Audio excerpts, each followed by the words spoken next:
संस्कार गे फोटुआ पर हमर जान चढ़ाइए के हार गे तू ही करी है जान हमर अंतिम संस्कार गे फोटुआ पर हमर जान चढ़ाइए के हार गे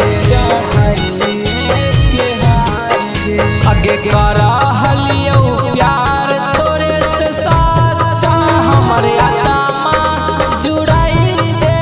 लगे करा हलियो तोरे से प्यार हमर आत्मा जुड़ाई दे लगे आगे सोना अपने हाथ दे के काफना माँ समसाना माँ पहुँचाई दे लगे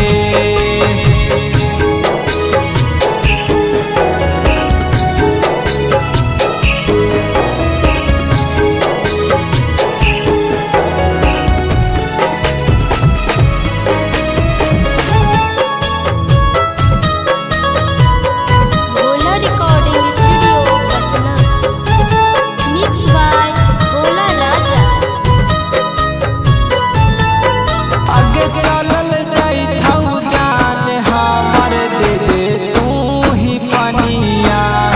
अगला जन्म में हम मिलाबोगे रनिया चलल जाइथौ जान हमर दे दे तू ही पनिया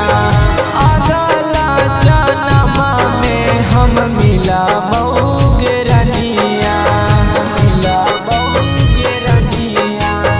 राइटर या भोला बाकी निशाना के अवरी काहे साथ छोड़ने गे राइटर राकेश बाया भोला बाकी निशाना के साथ छोड़ने गे आगे सोना अपन